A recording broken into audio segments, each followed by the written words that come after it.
4 na cups na Japanese rice.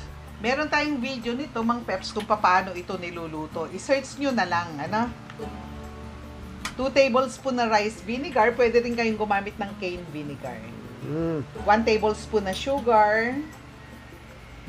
At yung ating iodized salt. 1/2 teaspoon. Yung furikake, pwede silang bumili online o gumawa kayo ng sariling furikake. I-search nyo lang paano gumawa niya. Yes. Tapos, haluin lang ng dahan-dahan. Huwag masyadong ligisin. Ano?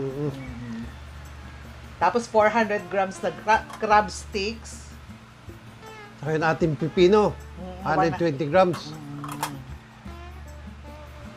Yan ating carrots. 100 grams. Nahiwa lahat siya na maninipis. Pati yung ating medium white onion, maninipis din ang hiwa. Maglalagay tayo dito ng chili powder na 1/2 tablespoon para maanghang. Tapos 2 tablespoon na parmesan cheese. 130 grams yung ating Japanese mayo. Ilagay na lahat yan. Tapos ihalo Halo na. lang.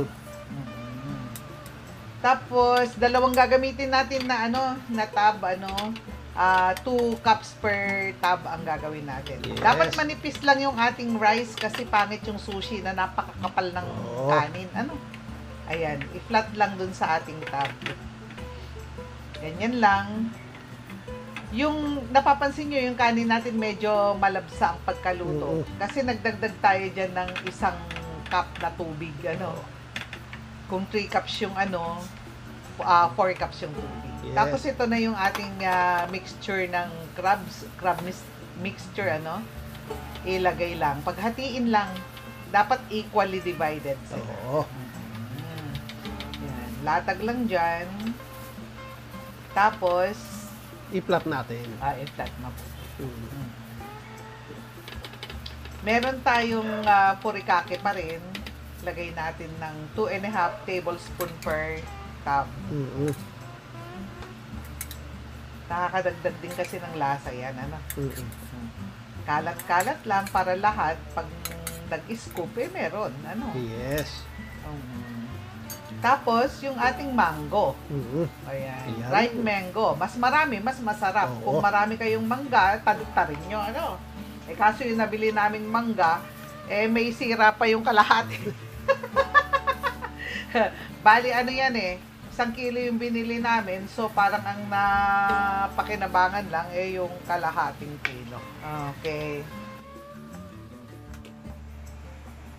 Itong Japanese mayo, another 130 grams.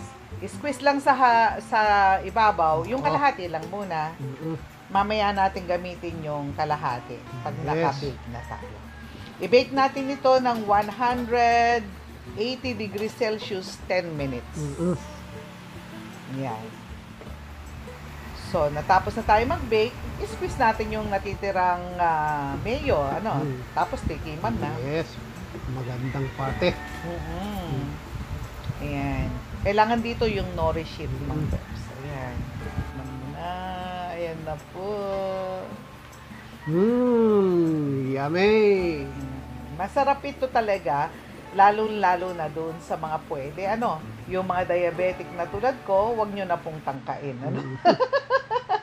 Okay, maraming salamat po. Panghanda na naman ito sa Pasko o sa anumang okasyon. Thank you po.